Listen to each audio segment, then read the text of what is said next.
Hi! In front of me is HUAWEI P10 Lite, and today I would like to show you how you can remove Google search bar from home screen.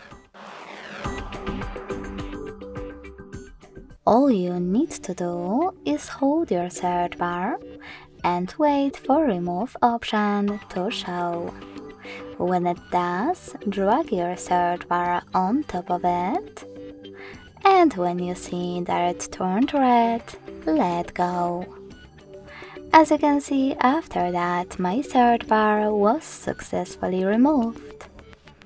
Thanks so much for watching. If you enjoyed this video, don't forget to leave a like, comment and subscribe. Bye!